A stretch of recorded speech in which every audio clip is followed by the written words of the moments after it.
Certo? Bom dia. Vamos começar a nossa videoaula de hoje falando sobre integral definida, né? A integral definida é uma ferramenta muito poderosa que nós temos à disposição para resolver muitos problemas, não só da matemática, né? Como também das ciências aplicadas, né? Na engenharia, na medicina, em qualquer área do saber que vocês possam imaginar, está a derivada e a integral, né? Através de modelos matemáticos. Tudo bem. Nós, nas 4 aulas anteriores, nós falamos com relação à integral indefinida, né? E agora tem integral definida, né?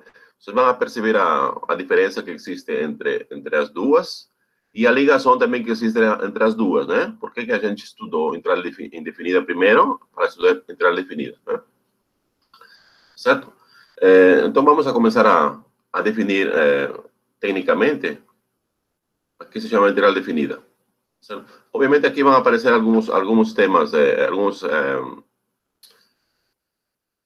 temas novos, né? Por exemplo, partisão, que não tínhamos anteriormente, né? Assim como quando nós começamos a estudar matemática superior, quando vimos da escola, né? A gente, quando estuda limites, por exemplo, aparecem novos termos que antigamente não tínhamos escutado, né? Por exemplo, epsilon, delta, aproximação, vizinhança, né? Então, à medida que a gente vai avançando no estudo da matemática, aparecem novas terminologias, né? Que a gente tem que se acostumar. Então, vamos a passar então rapidamente, né? A definição de integral definida, certo? Veja aqui, primeiro o que precisamos, né? Nós precisamos de uma função. Então, vamos a supor que essa função esteja definida num intervalo, certo? Intervalo, vamos chamar de intervalo AB. Fechado. E vamos a supor o requisito ou a propriedade que tem essa função é ser contínua. Quando a gente exige que a função seja contínua, então nós estamos ganhando muita coisa com relação a isso, certo? Nós podemos também dizer que a função é limitada. Limitada seria para alguns casos, mas quando fala contínua em um intervalo fechado, seria melhor, tá bom? Então vamos aqui. Vamos a definir uma partisão. Você imagina, eu tenho aqui um intervalo AB que está na reta numérica, certo? A e B representa qualquer número real. Por exemplo, pode ser o intervalo de 2 a 3, de 0 a 1, o que vocês possam imaginar, certo? Imaginem, então, esse intervalo que está na reta numérica, né? Então, se você tem um plano cartesiano, você faz coincidir o intervalo AB com a reta abscissa, certo? Então, vamos a definir a partição. Aqui se chama partição desse intervalo aqui, né? É um subconjunto, obviamente, porque o intervalo AB está composto de infinitos pontos, né? Todos os pontos que estão entre A e B, infinitos pontos. Então, vamos a definir uma partição desse intervalo como sendo um subconjunto, que é AB, certo, né? Cujos elementos são os pontos. Então, quais são os elementos dessa partição? Vamos chamar a x0, vamos chamar que tem n mais 1 pontos, tá certo? Vamos chamar esse ponto x0, x1, xn menos 1, né? Os quais vão a dividir o intervalo AB em n partes. Por exemplo, se você tem um intervalo, vamos supor aqui, 0 e 1. Aí você pega uma partição, um ponto seria x0, x1 e x2. x0 seria 0, x1 seria um ponto intermediário entre 0 e 1, e x2 seria 1. Obviamente, então esses 3 pontos que estão aqui, eles dividem o intervalo em 2 partes, tá certo? Não precisa ser essas partes de divisão iguais, que tenham o mesmo comprimento. Tá? Dividem em partes. De tal forma que esses pontos que estão aqui, eles formam uma sequência crescente, né? O x0, que é o ponto extremo, que é a notação do ponto A, e o xn é o ponto extremo direito B, né?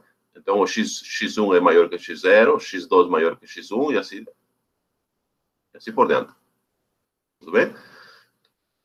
Então, vejam aqui, então, como esses pontos aqui dividem o intervalo AB em n subintervalinhos, né? Então, cada subintervalinho vai ter um comprimento, concorda, né? E como se calcula o comprimento de cada intervalo? Basta fazer a diferença do ponto extremo direito com o ponto extremo esquerdo, né? Então, vamos anotar aqui, veja aqui. Delta xk, certo? ele vai indicar o comprimento do intervalo xk menos, o ponto xk menos 1 até xk, tá certo? Então, o comprimento, nesse caso, delta xk, como é o comprimento, vai ser igual a quê? A xk menos 1, certo? Delta xk, então, ele vai representar o comprimento de cada subintervalo. Como eu dizia, né? Não precisa os comprimentos dos subintervalos serem iguais, tá certo? Então, tem que ser diferentes, então, que significa que um deles vai ser maior e outro vai ser menor. Então, são diferentes comprimentos. Pode ser que tenham iguais, mas não necessariamente são iguais, né? Então, vamos a chamar o maior dos comprimentos, tá certo? O maior. Eu vou parar aqui a apresentação e vou compartilhar o voz virtual para vocês entenderem aqui, porque não sei se me estão acompanhando, né? Porque geralmente é melhor escrever, mas aqui já está tudo prontinho, né? Veja aqui, eu vou passar aqui ao chat se tem alguma dúvida, se me estão conseguindo acompanhar. Precisa ir ao chat ou tá indo bem assim? Estão conseguindo entender? Vamos ver manifestações aqui no chat. Sim, né? Então tá. Caso precise alguma explicação, vocês me vão falando para eu entender, tá bom? Tá certo, né? Como dizíamos, então, cada subintervalo, né? Ele tem diferentes comprimentos. Se são diferentes, então um deles é maior, outro é menor, né? Então vamos indicar o seguinte, né?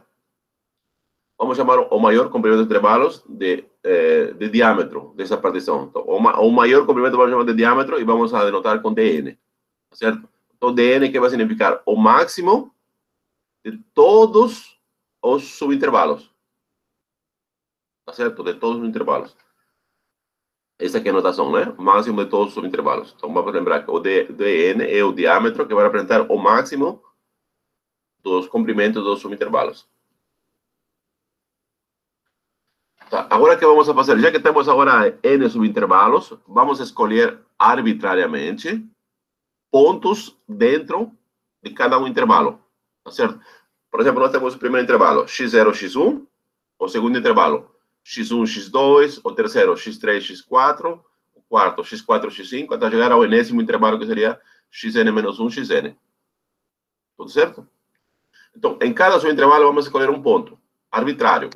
Significa arbitrário, então, esse ponto arbitrário, ele pode coincidir com o ponto extremo esquerdo do intervalo, pode coincidir com o ponto extremo direito de cada subintervalo, pode ser o ponto médio, ou pode ser qualquer ponto arbitrário em qualquer lugar, tá certo? Por isso é arbitrário, não precisa ser nem extremo esquerdo, nem extremo direito, nem ponto médio, necessariamente, tá certo? Arbitrário.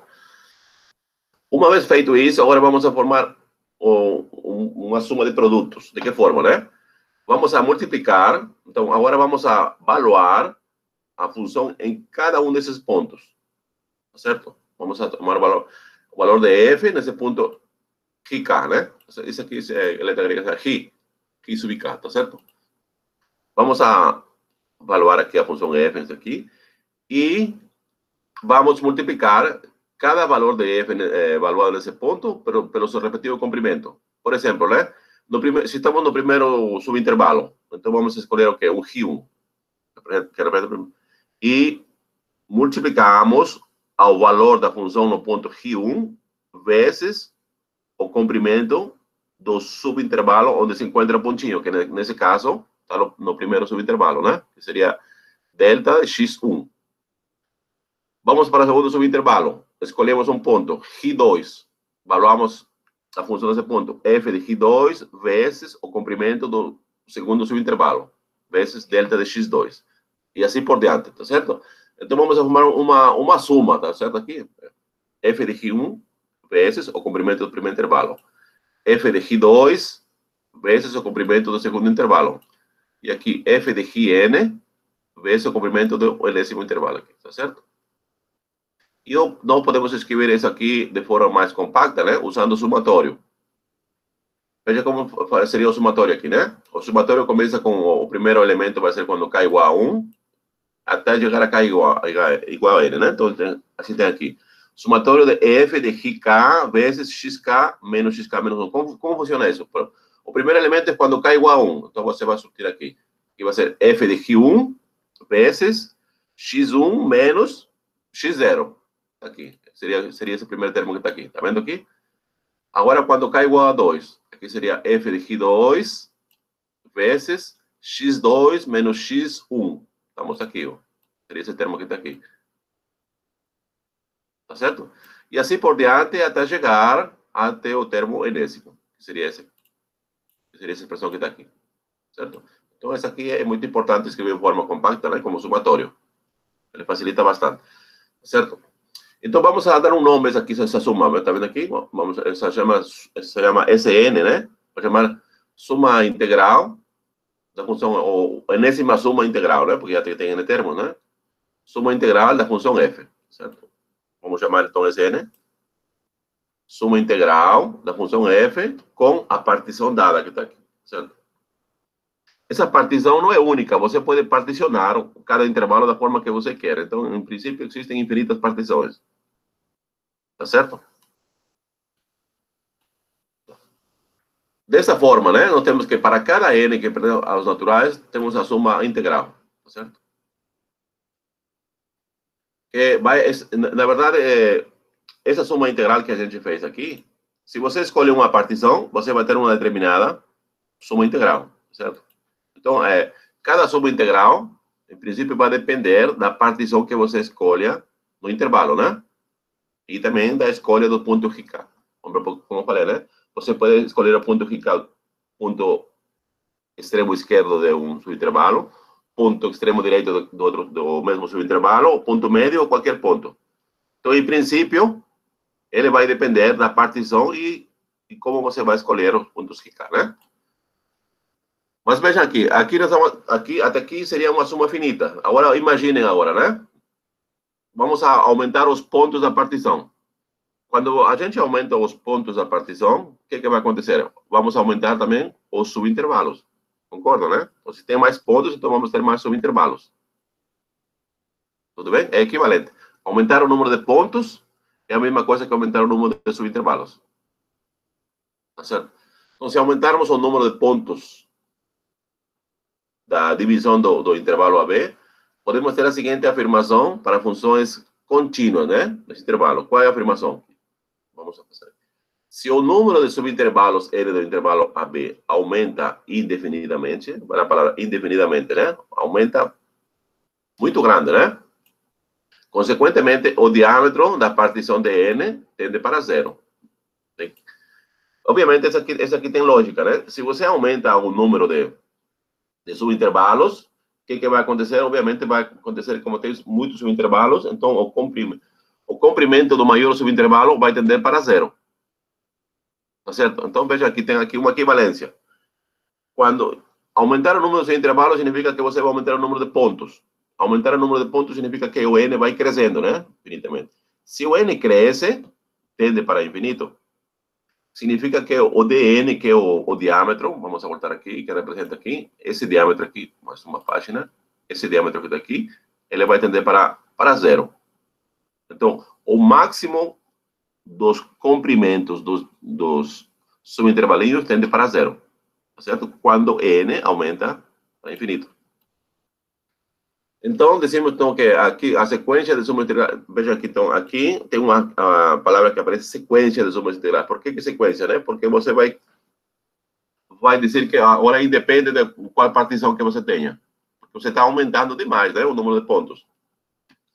Então, aqui ainda é condicional. Se, essa aqui, né? Então, a sequência possui limite, né? Então, se a sequência de sumas integrais, veja que isso aqui é a suma integral, não é isso aqui? Representamos aqui. Então, quando você realiza uma nova partição, você vai ter uma nova soma integral. Outra partição, outra nova soma integral. Então, vai ter, na verdade, vai ter muitas somas integrais, que dependem da partição, não é? Então, aí, depois que você tem uma sequência, tá certo? Então, cada soma integral, ele depende da partição. Então, se você pega todas essas partições, né? E pegar o limite, quando n vai para infinito, né? E vamos supor que essa sequência possui limite. Ou seja, quando você tem o limite, quando n tende para infinito, existe. Tá certo? Quando se fala que existe, ele tende ou é igual a um número, né? Então, decimos que esse limite, se esse limite existe, ele independe dos pontos como você particiona o intervalo AB. E também independe como que você vai escolher os pontos intermediários, né? Que chamamos os Q1, Q2, Qn. Certo? Então, quando você realiza uma partição infinitamente grande, né? Certo? Com infinitos pontos. Então, quando você vai pegar o limite e se existe, então ele vai depender da partição e da escolha dos RK. Tá certo? Deixa aqui, está entrando uma pessoa aqui, um minutinho. Vamos a voltar então aqui. Tá certo? O limite tem um nome, né? Já que calculamos o limite, dizemos que existe, né? Então, o limite, quando n tende para infinito da suma integral, vai se chamar, primeiro vamos anotar com isso aqui, tá vendo aqui? Aqui tem uma S estendida. Veja que aqui aparecem limites de integração, AB, o que não aparecia quando a gente estudava integrais indefinidas, né? Ou primitivas. Agora nós temos aqui, tá vendo? A e p de x. Você vê essa anotação aqui. Então, aqui a diferença com integral, na anotação ao menos, né? Entre a integral indefinida e a integral definida já aparece, porque na integral definida nós temos limites de integração, tá certo, né? Onde B e A chama-se limite superior e limite inferior de integração, tá certo? A função f de x aqui, geralmente chama-se função subintegral, né? Assim, né? Escrevendo o que nós acabamos de supor, né? Estamos aqui, então, quando existe o limite dessa suma integral que está aqui, né? Quando n vai para infinito, ou o máximo do diâmetro, né? Ou o diâmetro tende para zero, que é equivalente aqui. Então, aqui dizer aqui que o máximo do comprimento dos intervalos tende para zero é equivalente a dizer quando n vai para infinito. Então, aqui eu poderia colocar também, no lugar de dn tende para zero, n vai para infinito. Tá certo? Então, veja aqui, uma integral definida, a integral definida se define através de, novamente, um limite. Então, o limite é uma coisa importante em matemática. Tá certo? O limite ele se usa para determinar funções contínuas. O limite se usa para definir derivada. E agora vemos que o limite se usa para definir integral definida. Certo? O limite, então, é uma coisa importante para os demais noções de matemática. Tudo bem até aqui? Pessoal, vou ao chat para ver se tem alguma dúvida. Tranquilo?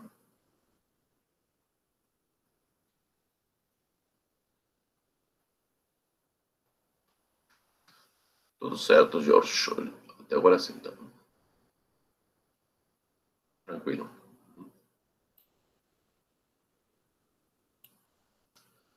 Vejamos aqui, né? Vamos a calcular, então, o limite de uma função. Mas vamos escolher uma função simples, né? Uma função constante.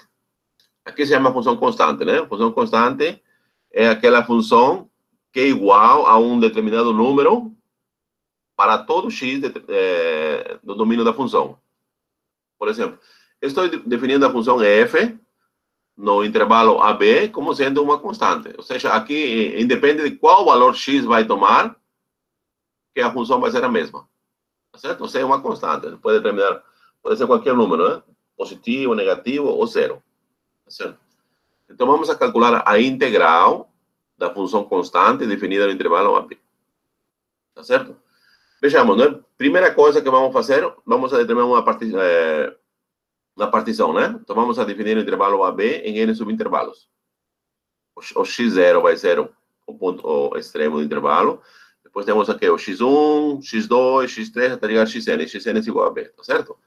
E vamos escolher em cada subintervalinho um RK, né? Que o RK ele pertence ao intervalo de xk menos 1 até xk, tá certo? E vamos avaliar a função no ponto RK. Como a função é constante, então significa que a função valuada independentemente do RK, ela sempre vai ser igual a zero, tá certo? Porque a função é constante nesse intervalo. E agora vamos a formar a soma integral, né? Ou soma de Riemann, que também se chama, né? Soma integral. Então, o que temos aqui? O valor da função no ponto Q1 vezes o comprimento do primeiro subintervalo, mais o valor da função no ponto Q2 vezes o comprimento do segundo intervalo até chegar ao valor da função valuado no ponto Qn e vezes o comprimento do enésimo subintervalo. Certo? Então, vamos a substituir agora aqui. Dizemos que como a função é constante, então os f de K todos são iguais a C. Certo? Tá como foi aqui. F de Q1 igual a C, F de Q2 igual a C. E aqui vamos a colocar em evidência o C. Quando coloca em evidência o C, e aqui que vai ficar aqui? X1 menos X0, mais X2 menos X1, mais X, aqui seria X3 menos X2, e assim por diante, né? Até chegar a Xn menos Xn. Se a gente suma, se vocês observam aqui, se tivéssemos dois intervalos aqui, o que aconteceria? Cancela o X0 com X0, ficaria o quê? Ficaria X2 menos X0. Ou seja, o ponto extremo direito menos o ponto extremo esquerdo, né? Então, aqui vai ficar o quê? Quando você vai somar, vai ficar aqui Xn menos X0. Mas Xn, ele que representou B. E X0, A. Tá certo? Tá aqui. Então, por isso fica, a suma integral é CB menos A. Tudo bem? E agora vamos a pegar o limite. Aqui eu já fiz diretamente, né? Então, vamos pegar o limite. O limite, quando o diâmetro, o máximo dos subintervalinhos tende para zero, né? Ou quando n tende para infinito, dessa expressão que está aqui, dessa suma integral que está aqui. Mas a suma integral que está aqui é uma constante. E quando você toma o limite de uma constante, o valor é o próprio limite, né? Portanto, esse aqui é o limite da suma integral. E a suma integral é representada como? Se voltamos aqui, é representada pela integral, tá vendo aqui? Essa integral que está a forma que está aqui. Por isso, decimos, vou voltar aqui, por isso que temos aqui a integral de A a B, da função que nesse caso é C de x. Ou seja, a integral definida da função constante no intervalo de A a B é igual a C vezes B menos A. Tudo bem, pessoal? Tranquilo?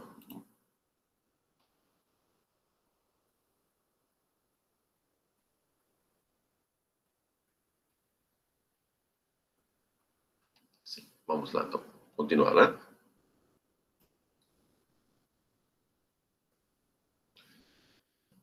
Veja aqui, né? Vamos a... Sempre tem aqui uma estraga prazeres, por exemplo, né? Em matemática existe muito, né? Em matemática tem uma expressão que chama contra-exemplo. Quando você desenvolve uma teoria, você fala, nossa, funciona certinho para todas as funções que têm essa propriedade, né? Aí, se essa propriedade falha, por exemplo, né? Será que a teoria que desenvolvi vale? Então, vamos ver mais ou menos um exemplo dessa forma aqui, né?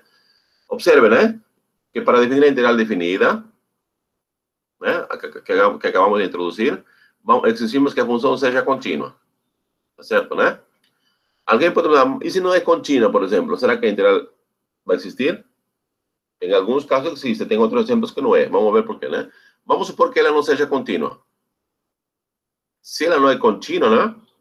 O que significa não ser contínua, né? Se ela não é contínua, então ela tem pontos de descontinuidade. E nós vimos na primeira unidade, né?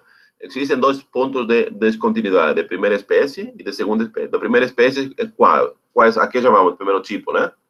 É quando um ponto x0 é do primeiro tipo, por exemplo, né? Quando existem os limites laterais e são diferentes.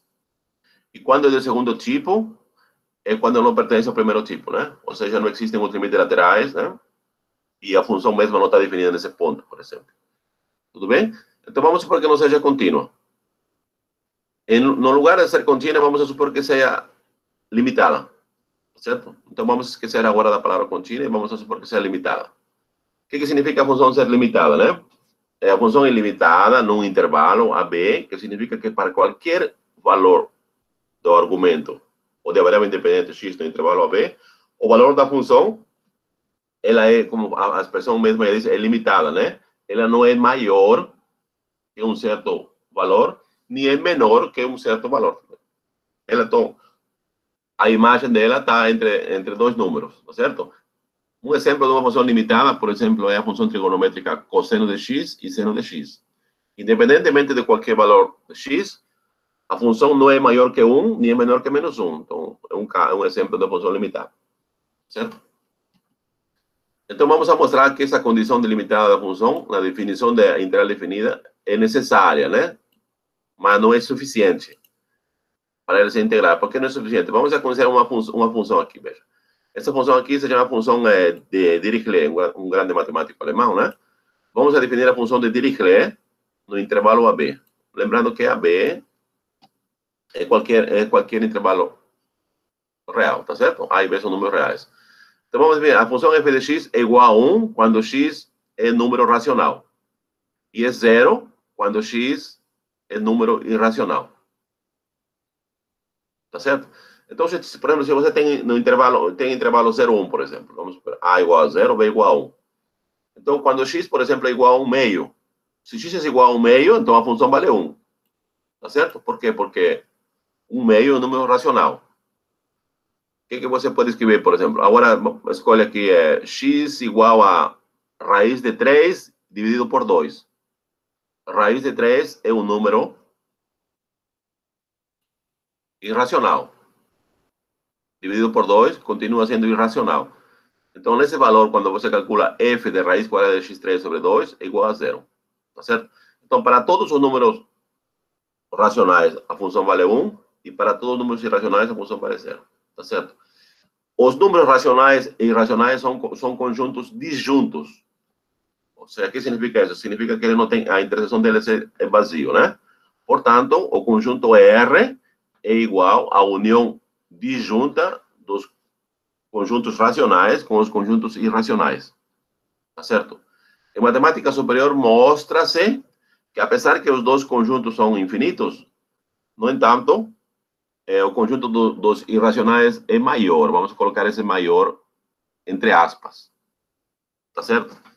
Mas, por enquanto, assim, tem muita coisa aqui para desenvolver, mas com claro exemplo, né? Então, veja aqui. Então, vamos a definir a integral definida para essa função de Dirichlet aqui. Então, o que vamos a fazer, né? Vamos primeiro a particionar o intervalo AB, tal como fizemos para o exemplo anterior, né? E podemos tomar os elementos RK, né? De tal modo, primeiro, né? Vamos pegar uma partição primeiro, né? Vamos pegar os elementos RK, veja que esses elementos RK, como dizíamos, né? Eles pertencem a cada subintervalinho, né? Por exemplo, Ri1 pertence ao primeiro subintervalo, Ri2 ao segundo e assim por diante, né?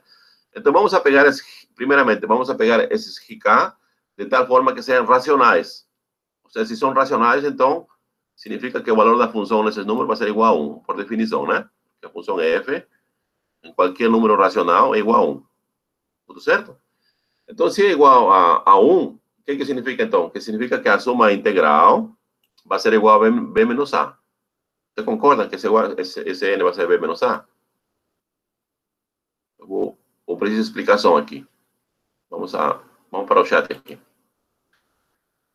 Ficou claro, então, que se o RK ele é racional, então significa que a soma integral, Sn, vai ser igual a b menos a. Tudo bem? Ficou claro, né? Eu preciso de explicação. Por que ficou Sn igual a b menos a?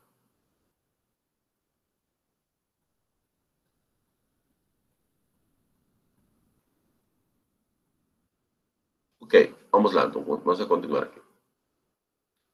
Então, veja aqui. Então, tem um lado, tem um aqui, né? Então, aqui temos que a soma integral aqui é igual a b menos a. Tá certo? A soma é com integral. Agora, também podemos tomar outra partição. Com outra partição, aliás, a partição pode ser a mesma, né? Só que estamos pegando os RK diferentes. De uma forma, nós pegamos o RK como racionais, e agora na segunda vamos a pegar os RK como sendo iguais a 0. Aliás, os RK irracionais, aliás, né? Não é RK 0 aqui. Na verdade, o RK aqui seria f de RK igual a 0. Faltou aqui o f, tomar f de RK igual a 0. Por que igual a 0? Porque o RK vai ser irracionais, certo? Quando x é irracional, o valor de f é igual a 0, certo? Então, aqui falou f de RK quando RK é irracional, certo? Faltou colocar o f aqui.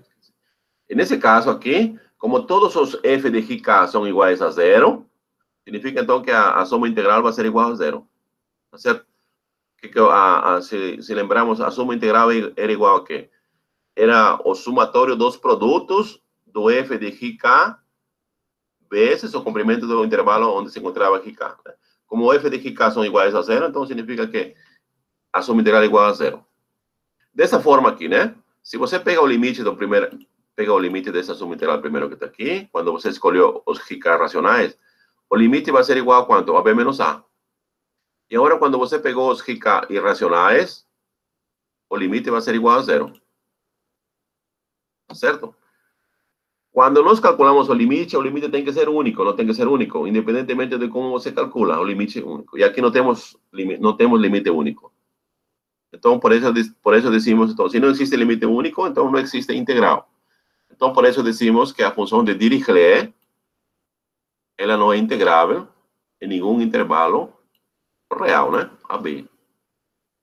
Tá certo? Então, esse é um exemplo de que uma função não contínua não é integrável.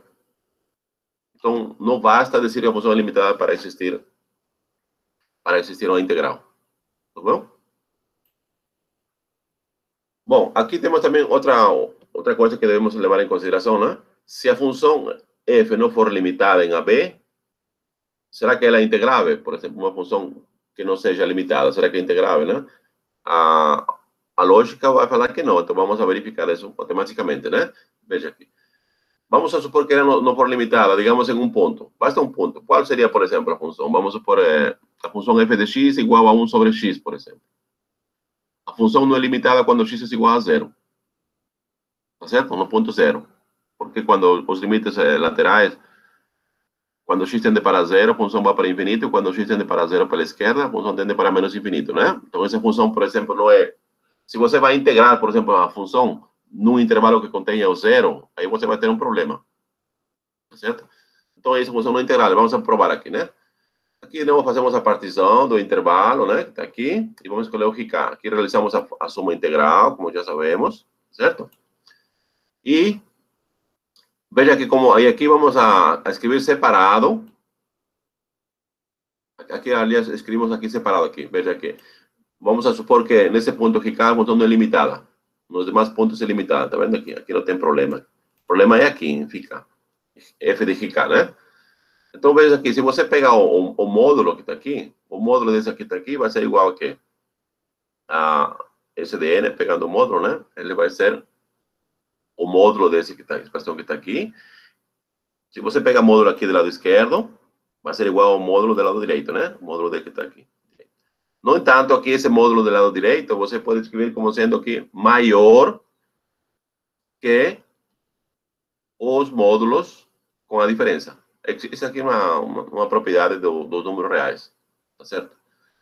E aqui, veja aqui, né? Quando você vai pegar o limite, essa expressão que está aqui, ele vai para infinito. Por quê? Porque a função é ilimitada. E, portanto, se vai para infinito, então não existe um limite quando você vai calcular o SN. Por isso, decimos, então, que quando a função não é limitada, a função não é integrável.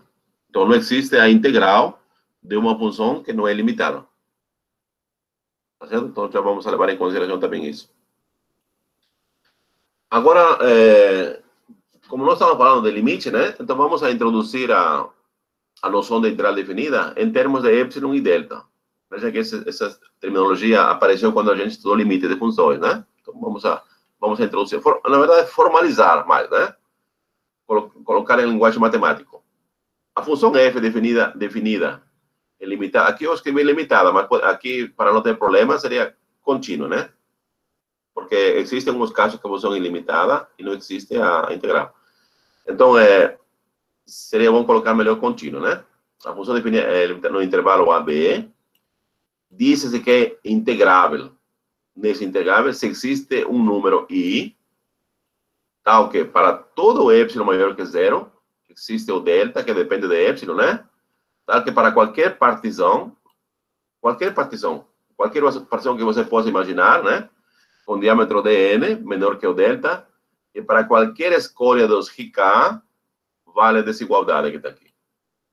Tá certo? A desigualdade de limite que nós temos aqui. Ou seja, o limite, quando n tende a infinito dessa somatória que está aqui, existe, e esse limite estamos notando com i, certo? E isso em termos de matemáticos significa que a diferença dessa suma integral menos o valor do limite por módulo é menor que epsilon. Tá certo? Desde que esse comprimento delta de xk, ou maior esse comprimento, seja menor que o dn, certo? E esse dn estamos supondo que seja menor que o delta. Então, esse número i que aparece aqui, ele se chama integral definida, né? E denota-se por o que nós já sabemos que está aqui. Então, essa aqui já é uma definição formal de integral definida. Em matemática, nos cursos de matemática, quando se estuda matemática, na verdade, se introduz a definição de limite um pouco mais compacto, usando as sumas de Darboux, né? Usando o supremo e o ínfimo de uma função num determinado conjunto. Então, essa aí mas essa definição aqui também basta, né? Então, se alguém quer fazer um mestrado, né? Por exemplo, no caso de vocês, provavelmente vocês vão a lidar com esse tipo de definições. Tudo bem? Está aqui, pessoal? Alguma dúvida? Algum comentário? Alguma crítica? Sugestão? Estamos indo bem? Tranquilo?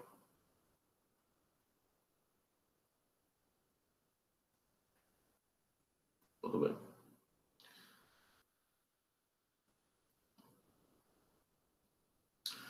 Bom, nós já sabemos a definição formal de integral definida, tá certo?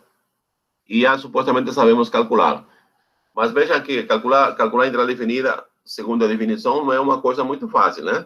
Porque você tem que calcular o limite de uma somatória e, geralmente, dependendo da função do intervalo, em muitos casos complica, certo? Bom, isso vamos ver daqui a pouco.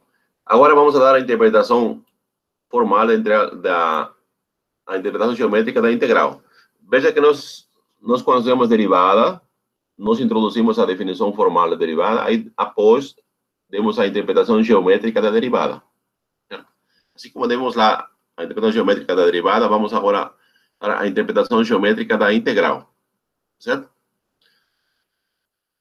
A definição da integral definida, ela surgiu a partir de problemas práticos, né, ligados a várias áreas da ciência, né, tal como a matemática, na geometria, na física, né, na mecânica, entre outras, né? Um desses problemas que nós vamos a dedicar nessa aula vai ser a cálculo de áreas planas. Então, provavelmente não vamos a calcular hoje áreas planas, mas vamos a dar interpretação, né? E nós vamos a ver um pouco mais para frente as aplicações da integral, tanto na física e na mecânica. Tem muitos, né? Vamos a ver. Um problema prático ligado à geometria é calcular a área de uma região plana. Veja, qual é a região plana que nós queremos calcular? Essa região que nós queremos calcular está limitada de que forma? Veja aqui. Por baixo, ela está limitada por uma parte do eixo das abscissas, tá certo? O intervalo AB. Nas laterais, uma parte da reta x é igual a A, está aqui. Uma parte da reta x é igual a b, tá aqui, e na parte superior, pelo gráfico da função de f, tá certo? Tá certo? Essa aqui. Vamos supor que nós queramos calcular a área dessa região plana. Só lembremos, né? Não existe na geometria analítica uma fórmula que nos permita calcular a área dessa região. Por mais que a gente queira particionar aqui, você cortar, fazer um pedaço, por exemplo, quero aqui mais ou menos, eu quero calcular esse pedaço aqui, depois esse pedaço aqui, depois somar com tudo, por exemplo, né? Não existe, porque a gente não vai saber como calcular essa área que está aqui, por exemplo, né? Nem essa que está aqui. Então, não existe na geometria analítica, né? Nós sabemos calcular o que é a área de um retângulo, área de um losango, área de um quadrado, área de um círculo, de um trapézio, uma combinação delas. Dá para mexer e fazer. Agora, esse tipo aqui, não sabemos. Então, é aqui que vai entrar a integral. Certo? Então, nosso desafio agora é como calcular a área dessa região plana. Será que a gente está em condições de calcular essa área? Então, vamos lá. Certo? Então, para visualizar isto, consideramos a figura acima, né, na parte anterior. limitada pelo gráfico, como já decimos aqui, né? E vamos a supor que aqui no gráfico a função f de x é não negativa, né? Ou seja, o gráfico está acima, como forma aqui, né? Mais para frente, vamos a observar que também o gráfico pode estar embaixo do eixo das abscissas, mas aqui para dar a interpretação geométrica, vamos a supor, primeiramente, que o gráfico seja, que a função seja não negativa, né? O gráfico está acima do eixo das abscissas, né? Certo? Vamos a chamar essa figura de trapézio curvilíneo, certo? Esse nome não é importante, mas vamos a chamar trapézio curvilíneo, né? Usando a notação anterior, vamos escrever a suma integral. Veja, essa suma integral aqui de novo aparece. Tá certo? Se vocês observam essa soma aqui, vamos a observar cada um dos termos da suma integral. O primeiro termo, f de x1 vezes x1 menos x0. O área do retângulo é igual a quê? O área do retângulo é igual a base pela altura, não é? Então, em primeiro, se vocês imaginam, né? Então, o primeiro termo, que é igual a f de x1 vezes x1 menos x0. Então, eu posso interpretar o primeiro termo da suma integral como sendo a área de um retângulo cuja base é o quê? É x0, x1, né? É o segmento de x0 até x1. E a altura é o valor de f de x1. Tudo certo? O segundo termo, f de x2 vezes x2 menos x1. De novo, pode interpretar como área de um retângulo. Qual retângulo? Seria de lados de x1 até x2, segmento, né? E a altura f de x2. Assim, até chegar ao enésimo termo, onde vai ser o quê? F de xn vezes xn menos 1. Interpretando como área do retângulo, vai ser o valor da altura f de xn, de xn, vezes xn menos 1. Tudo certo? Então, essa suma integral que está aqui, ele pode ser interpretado como a suma das áreas de n retangulinhos. Tudo certo? Com n retangulinhos. Ou seja, vamos a voltar aqui. Eu posso, aqui, fazer uma partição vamos apagar aqui, para ter limpinho o gráfico. Faça a partição do intervalo AB. Você particiona aqui. Então, aqui seria x0, x1. Aqui. x0, x1, tá certo? Aqui. x0, x1. E aqui escolher um valor qualquer, vamos por x1 que está aqui. Então, você pega o valor aqui, vamos supor que o valor seja aqui. Aqui está o valor. F de x1 está aqui. Mais ou menos, né? E aqui você construir um retângulo. Tá certo? Vamos parar aqui de novo. Construir um retangulinho aqui. E aqui.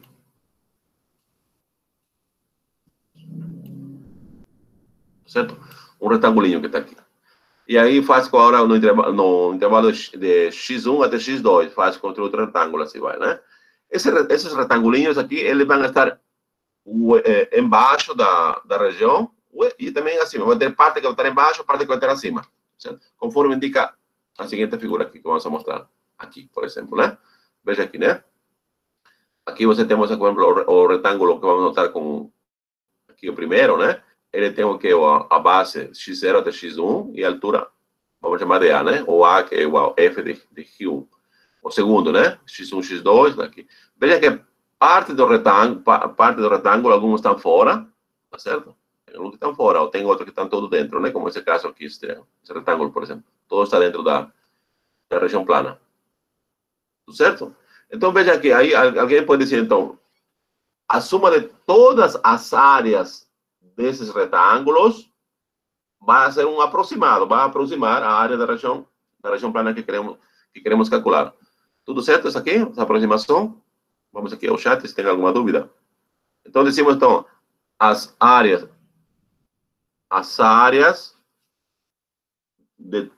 da soma de todos os retângulos que acabamos de construir, ele vai aproximar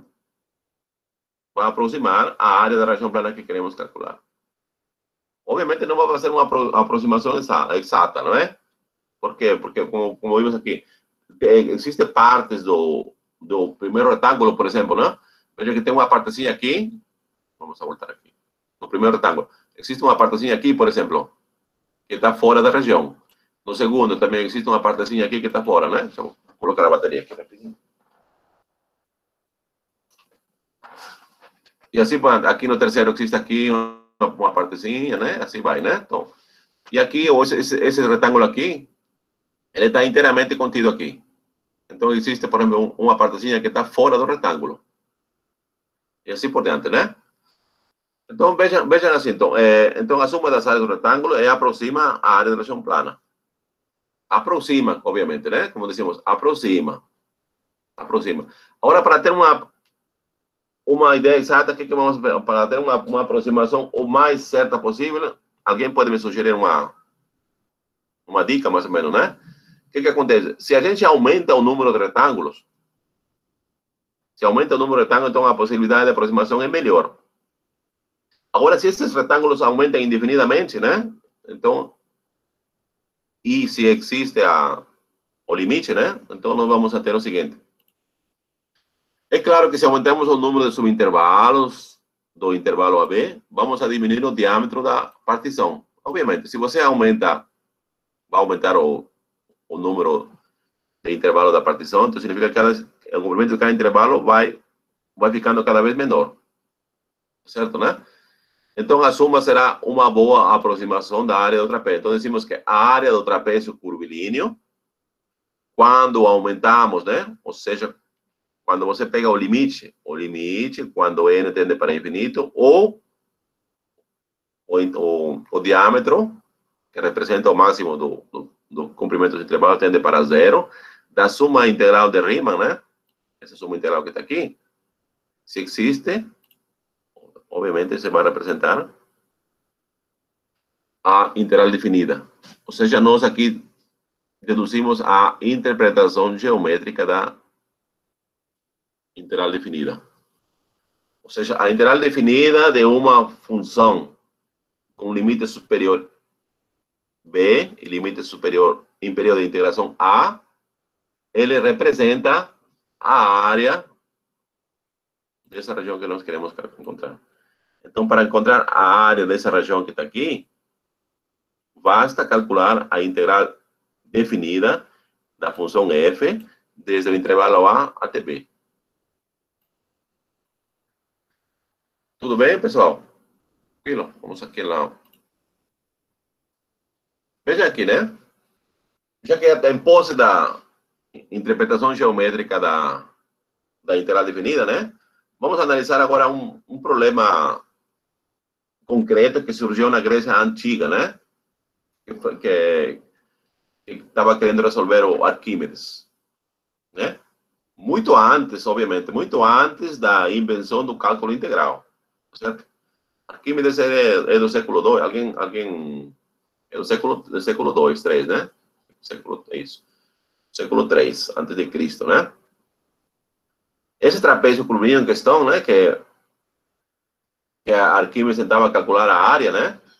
Ela é formada, né, da seguinte forma: pela parábola y igual a x ao quadrado, e no intervalo de 0 a b. Veja que esse b aqui, ele vai representar um número positivo. Pode ser 0,1, 0,2, o que você quiser, né? B é positivo, maior que 0, né? E a reta x igual a b. E, obviamente, por baixo, por o resto das abscissas, né? Na verdade, seria essa figura que está aqui. Vou pular aqui. Então, Arquímedes queria calcular a área dessa região que está aqui. Certo? Ele é formado por cima, pelo gráfico da função yx ao quadrado, por baixo, uma parte do eixo das abscissas, que corresponde ao intervalo de 0 até b, e na lateral, uma parte da reta x igual a b. Veja que o gráfico da função x, que é a parábola, ele coincide aqui na origem com o eixo das abscissas, tá certo? Aqui. Esse é o probleminha que a Arquímedes queria resolver. Agora, já sabemos, não? Que calcular essa área que está aqui vai ser a mesma coisa que calcular a integral, certo? A integral de 0 até b, de x ao quadrado, obviamente b maior que 0, para ter sentido, né? Tudo certo? Então, para calcular a área dessa região plana que está aqui, como decíamos, formada por aqueles elementos que já escrevemos, né? é a mesma coisa que calcular a integral da função x ao quadrado desde 0 até b. Tá certo? Então, vamos calcular. E lembremos, que lembremos, né? Vamos escrever aqui, vamos voltar aqui. Lembremos que a integral, ele define-se quando nós calculamos o limite dessa soma integral, ou quando n tende para infinito, ou quando o máximo do diâmetro, ou aliás, o diâmetro, que seria o máximo do comprimento do subintervalo, tende para zero. Tá certo? Então, nós precisamos formar a soma integral. Tá? Vamos fazer isso, então.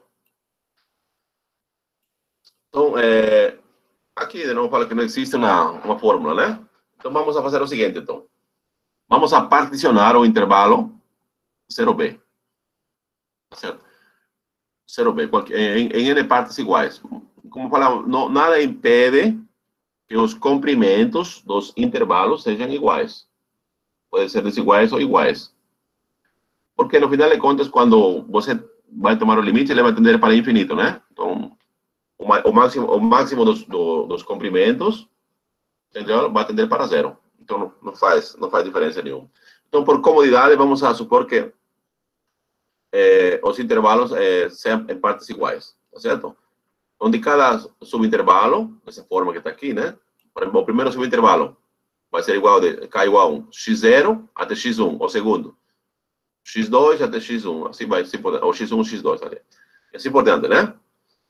Então, se os subintervalos são iguais, então significa que o comprimento de cada subintervalo vai ser igual a b menos 0 sobre n.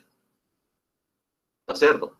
Por exemplo, se você tem um intervalo de 0 a 1, vamos supor aqui, vamos supor que b é igual a 1, de 0 a 1. Se você divide em dois subintervalos, então cada intervalo quanto vai medir? 1/2, né? 1 por quê? Porque o extremo direito vale 1 e o extremo esquerdo vale 0. 1 menos 0, 0. 1 menos 0, 1. 1 dividido por 2. Tá certo? Porque tem dois intervalos. Então, cada subintervalo vale 2. Se divide em 3 subintervalos, quanto mide cada subintervalo? 1 sobre 3. E assim por diante, né? Então, aqui, por exemplo, o comprimento de cada subintervalinho vai valer o quê? B sobre N. Tá certo? Aqui nós vemos que x0 vai ser 0, o ponto extremo. x1 vai ser igual a b sobre n. x2 vai ser b sobre n mais b sobre n. Tudo certo? Isso aqui está claro, né? Ou seja, 2bn. x3, 3bn. xk, k, b sobre n. Portanto, podemos escolher o RK, veja que o RK que pertence a cada um dos subintervalos, o Q1 pertence ao primeiro intervalo, o Q2 ao segundo. Nós dizemos que podemos escolher de forma arbitrária, né? Pode ser o ponto extremo esquerdo do subintervalo, o ponto extremo direito do subintervalo, ponto meio, o que você quiser, né? E aqui, por comodidade, vamos a escolher dessa forma. Vamos escolher como sendo o ponto extremo direito, tá certo? De cada subintervalo. Ou seja, RK vai ser igual a XK, KBN. Por exemplo, o primeiro, Q1. Q1 vai ser igual a quanto? Q1 vai ser igual a X1. E X1 vai ser igual a quanto? B sobre N. Ou seja, o extremo direito do primeiro subintervalinho. Tá certo? Agora, nós calculamos, então, o valor de F nesse ponto RK. Lembrando que F era o quê? Era x ao quadrado, né? Aqui, fx ao quadrado. Então, calculamos F nesse ponto aqui. Mas o xk, o RK, é quanto? KBN, né? Então, seria KB sobre N elevado ao quadrado. Então, daria essa expressão que está aqui. Tudo certo? Então, agora, já temos todos os elementos, vamos a formar a soma integral agora, né? Dessa forma, agora podemos escrever a soma integral para a função da seguinte forma. Como que vai ficar a nossa soma integral? Da seguinte forma, né? Sn vai ser a soma integral.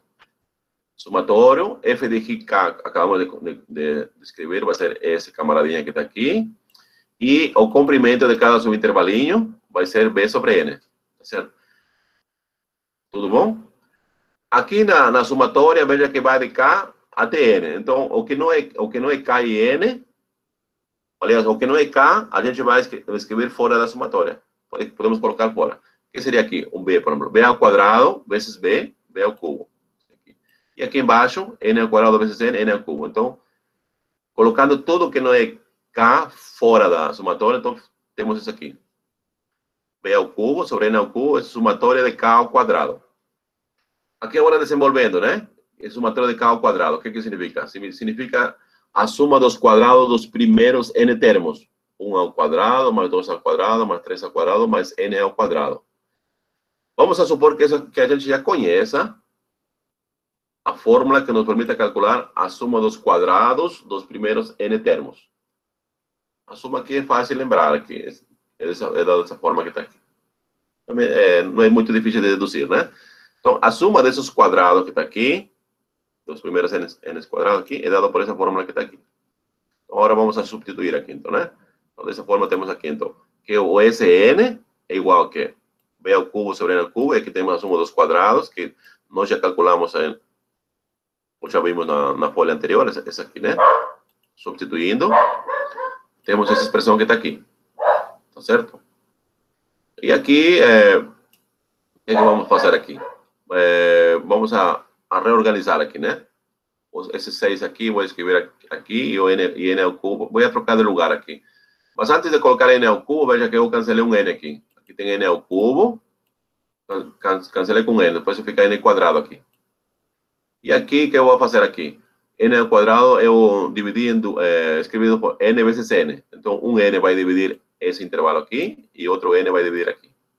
Uma vez que está aqui, seria n mais 1 sobre n, vai ser 1 mais 1 sobre n. E aqui, 2n mais 1 sobre n, vai ser igual a 2 mais 1 sobre n. Tá certo? Esse aqui, então, é a soma integral. Aqui. E agora, se esse limite existe, então vai ser a integral que está aqui. Então, vamos calcular o limite. O limite de Sn, quando o dn, o diâmetro, tende para zero, o que é a mesma coisa quando n tende para infinito, né? Calculamos aqui o limite. B ao cubo sobre 6 é constante. Escreve fora do limite, aqui. B ao cubo sobre 6, tá certo? E agora calculamos o limite que está dentro aqui. O limite de 1 mais 1, n, quando n vai para infinito, é que é igual a 1, não é? Então, esse primeiro parênteses tende para 1. E o segundo parênteses tende para 2.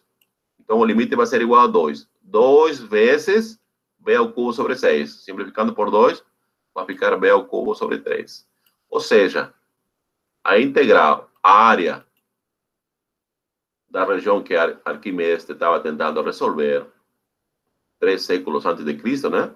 É igual a b ao cubo sobre 3. O b, como dissemos, representa qualquer número real positivo. Tudo bem, pessoal? Vamos a voltar aqui. Alguma dúvida?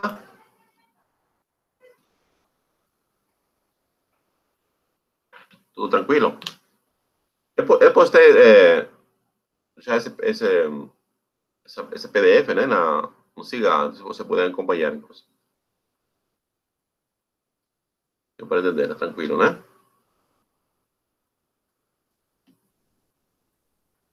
Tudo certo? Bom, antes de continuar, né? Vejam aqui, né? Alguém talvez se pergunte, né? Nossa, para calcular a integral definida, será que vamos a calcular sempre o limite dessas somatórias? Que, acredite, né? Não sempre vai ser fácil calcular esses limites, né?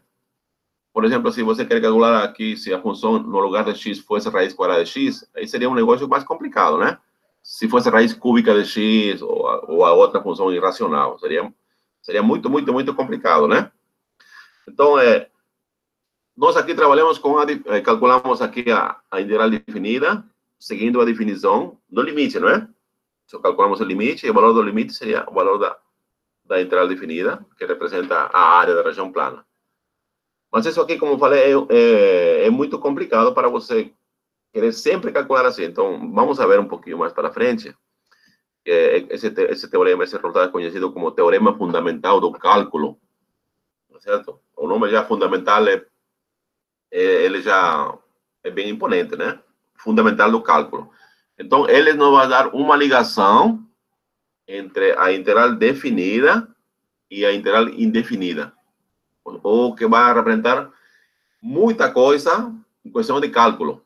muita coisa. Vai simplificar bastante, né? Por enquanto, nós estamos com esse resultado. Tudo bem? Então, vamos esperar nos capítulos seguintes para poder usar o teorema fundamental do cálculo. Por enquanto, temos essa definição, tá bom? Obviamente, aqui faz menção a qual classe de funções nós podemos dizer que são integráveis. Com certeza, né? A primeira é, né? Diz, se a função é contínua num intervalo, AB, então essa função é integrável nesse intervalo. Se a função é contínua num intervalo fechado, então a função é integrável nesse intervalo. Tá certo? O segundo resultado é isso, que além da rotina, se a função definida no intervalo fechado AB, ela é monótona e limitada, ela é integrável.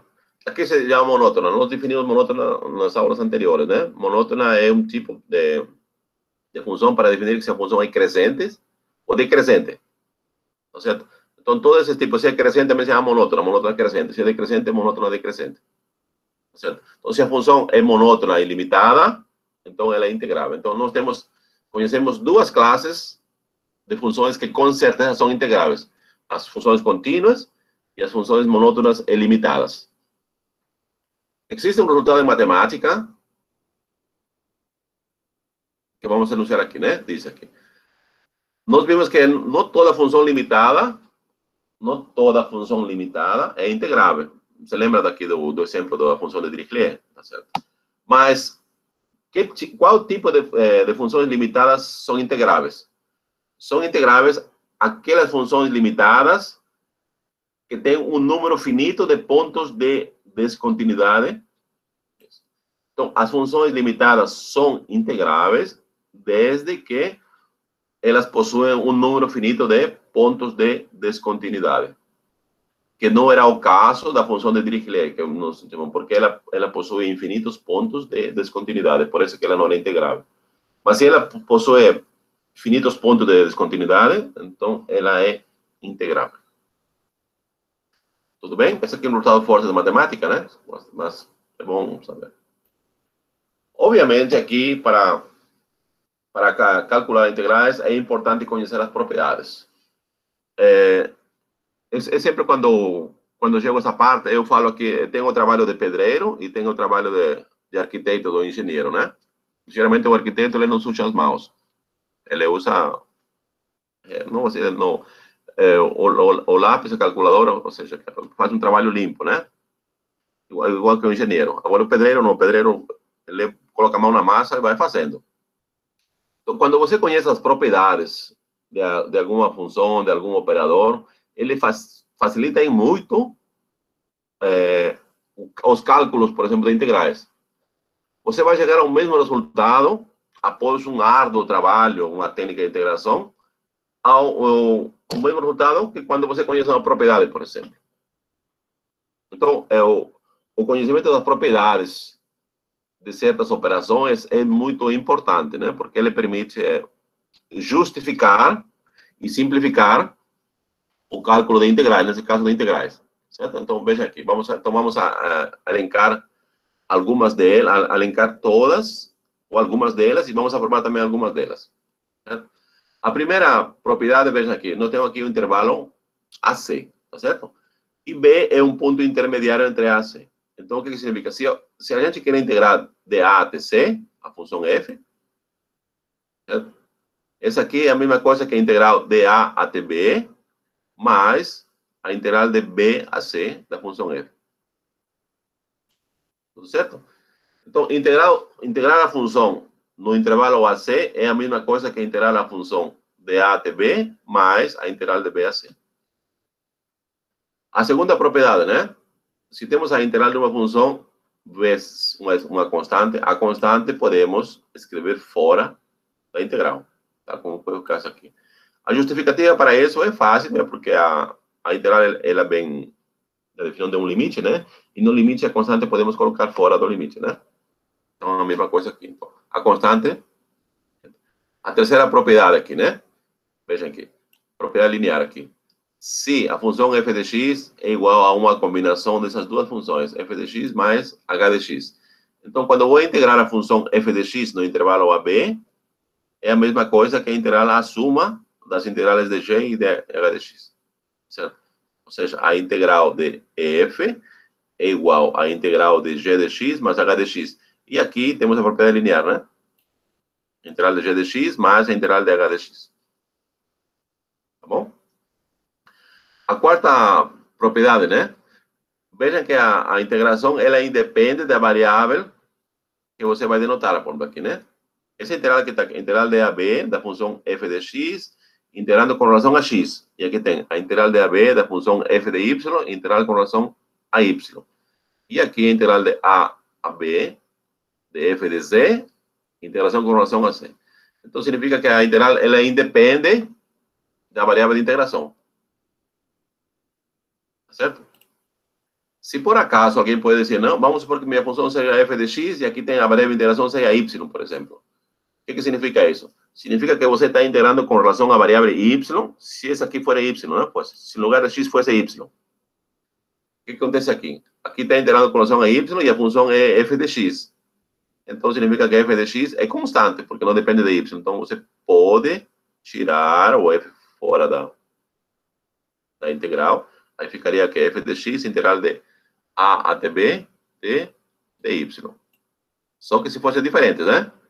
Mas se os dois fossem iguais, então aí independe aqui. Então, aqui a variável da função subintegral é x, a variável integral é x. E aqui, a variável da função subintegral é y, e a variável de integração é y. A mesma coisa aqui. Então, aqui independe desde que os dois sejam iguais. Tanto a variável da função subintegral como a variável de integração. Bom? A próxima propriedade, né? Veja que se a função não é negativa no intervalo AB, então significa que a integral também ele mantém a desigualdade. Então, se a função é não negativa, então a integral dela no intervalo AB continua sendo não negativa. Tá certo? Aqui, por exemplo, aqui, f de x é menor ou igual que φ de x. Então, quando você vai tomar integral as duas, veja que a integral ele mantém a desigualdade. Tá certo? Então, se nós temos uma desigualdade de funções e tomamos integral, a integral ele mantém ou preserva as desigualdades. Bom, essa aqui a gente vai provar essa desigualdade facilmente, né? Veja que nós temos isso aqui. Queremos provar que isso aqui é da seguinte forma, né? Aqui pela propriedade, essa propriedade que é diferente. Veja que tem aqui, estamos integrando de A a B, e a variável de integração é x, para os dois lados aqui. Então, nós podemos escrever como sendo a integral de AB da diferença das funções que está aqui. E aqui, nós vamos usar a definição, né? Limite, que está aqui. Seria aqui, f de k, xk. Mas por definição, né? Φ de x é maior ou igual que f de x. Vamos mostrar aqui, tá vendo? Aqui, por hipótese. Estamos? É maior que está aqui. Então, esse aqui vai ser maior ou igual a zero, e esse aqui vai ser positivo. Então, na verdade, você vai ter aqui uma soma de termos não negativos. Portanto, aqui vai ser maior ou igual a zero. Porque nós queríamos provar, né? Vamos seguir aqui. A próxima propriedade do módulo, veja aqui. Se a gente quer calcular o módulo da integral de AB de f de x, aqui, da integral aqui. Esse vai ser menor ou igual que a integral do módulo de f de x. Veja aqui, aqui é o módulo da integral. E aqui a integral da função subintegral. Certo? Outra coisa aqui, né? Que é importante quando uma propriedade, quando a gente, a vezes é importante quando vai integrar, né? Veja que aqui tem a integral de a até b da função f de x. E se a gente troca os limites da integração, ou seja, o limite de integração superior, você troca com o limite de integração inferior, o que acontece? Aí você vai mudar o sinal da integral. Certo? Se você troca os limites de integração, você vai mudar o sinal da integração. Outra coisa importante que ajuda muito nas contas é essa propriedade aqui. se a função f, definida no intervalo, veja, o intervalo, para começar, tem que ser simétrico com relação à origem, certo? O que significa simétrico com relação à origem? Que significa que a origem, o zero, ele é ponto médio do intervalo. Por exemplo, assim tem um intervalo, menos 3 a 3, é o simétrico com relação à origem, menos 4 a 4.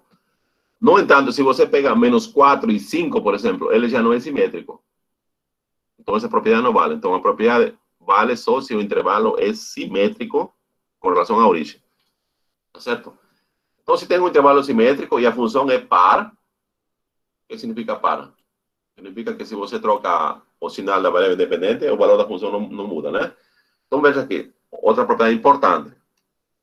Se você tem uma função par que integra num intervalo simétrico com relação à origem, ou essa a propriedade que diz aqui, esse vai ser igual a 2 vezes a integral de 0 a A. Ou seja, você diminuiu na metade do intervalo de integração, né? Aqui era de menos A até A, agora vai ser de 0 até A. Tá bom?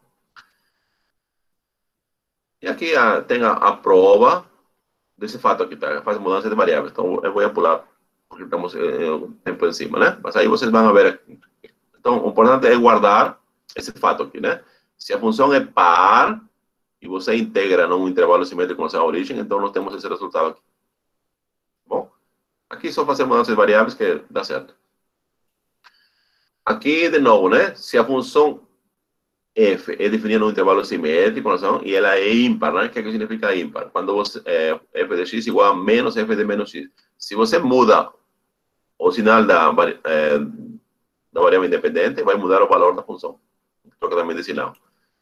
Então, o que significa isso? Se você integra uma função ímpar num intervalo simétrico, a integral é igual a zero. Essa propriedade aqui é extremamente importante e ele vai facilitar as contas de muitas integrais que a gente vai se deparar aqui mais para frente, nas próximas aulas. Tá certo? Então, vamos aguardar essa aqui.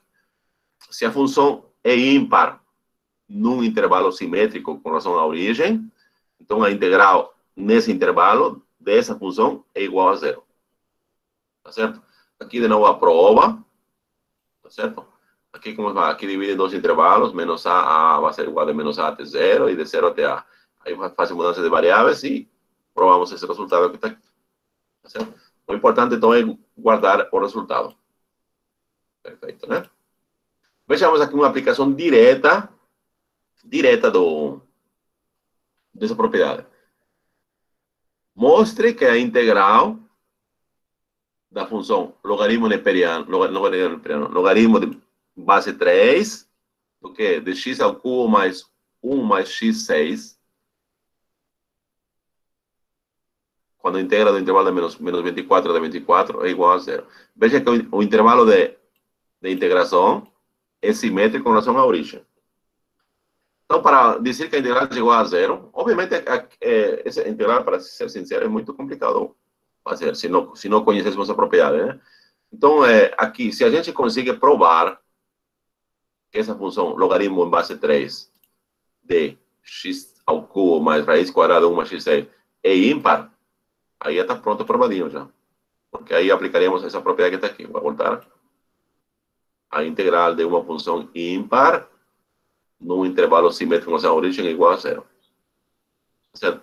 Então, aqui, todo o problema que está aqui o problema aqui é provar. Aliás, o problema se reduz a provar que essa função logaritmo, né, base 3, é ímpar. Tá certo? Vou usar aqui a louça virtual para provar esse fato. Vamos ver. Deixa eu ver aqui.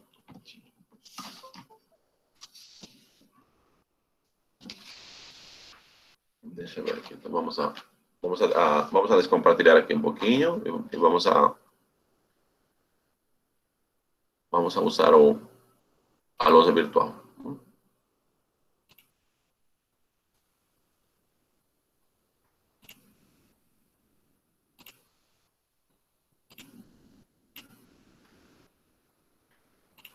Veja aqui, nós temos a função aqui. Nós temos a função f de x igual. Logaritmo em base 3, x ao cubo, mais... Deixa eu ver aqui para ver a função. É 1 mais x6.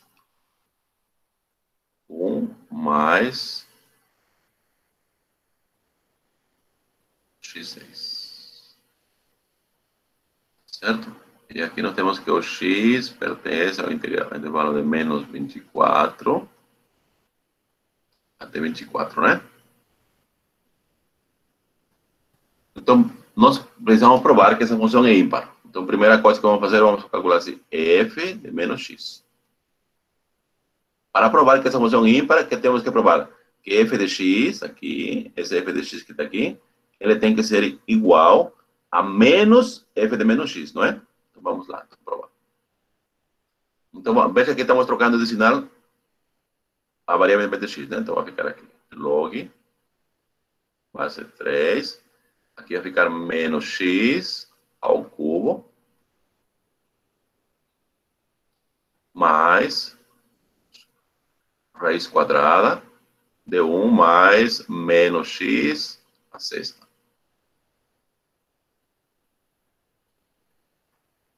Igual.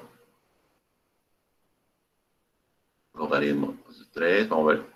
Menos x ao cubo, aqui vai dar menos x. Sim, né? Menos x mais... Aqui temos 1 mais... Menos x a sexta vai ser x sexta, né? E agora vamos a escrever o seguinte. Vou usar aqui um pouquinho mais. Vamos a trabalhar com a expressão que está dentro do parênteses. Aqui tem log em base 3. E aqui vou multiplicar pelo conjugado, isso aqui, assim. Menos x mais raiz de 1 mais x6. Vamos colocar assim.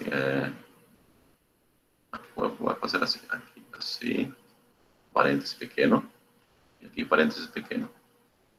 Mais um pouquinho. Tá, multiplico por assim. Por x mais 1 mais x6. Aqui. Multipliquei, vou dividir também aqui, para não alterar, né? Seria x, aliás, x ao cubo aqui, né? Aqui deu x ao cubo, não sei porque sumiu x ao cubo, aqui também seria isso. X ao cubo, e aqui x ao cubo. Estava perdendo 3. X ao cubo mais raiz quadrada de 1 mais x6, certo? Assim. Fechou aqui. E aqui tudo parênteses. Vamos a voltar aqui. Igual, né? Logaritmo em base 3. E agora vamos a desenvolver. Se a gente desenvolve o numerador, vamos aqui 3, né? Vamos a ter diferenças de quadrados, certo? Vai ser que o quadrado da raiz quadrada vai ficar aqui 1 mais x6 menos x6. E no denominador vai ficar aqui x ao cubo mais raiz quadrada de 1 mais x6, certo? Assim. Igual. Logaritmo em base 3, e aqui temos simplificando, aqui vai ficar 1, né? 1 sobre x ao cubo mais raiz quadrada de 1 mais x6, certo? Assim. Agora vamos a descer um pouquinho. Tem aqui, né? Mas essa expressão que está aqui, vou escrever da seguinte forma, né? Veja aqui, então vai ficar logaritmo igual. Em base 3, isso aqui eu vou escrever assim, x ao cubo, mais raiz quadrada de 1 mais x6, elevado a menos 1. Assim, né? Vou escrever assim. Uma vez escrito assim, e aqui usamos a propriedade do logaritmo, né? Esse expoente do número, que acontece? Esse camarada que está aqui, ele vai multiplicar agora, né? Então vai ficar, então, menos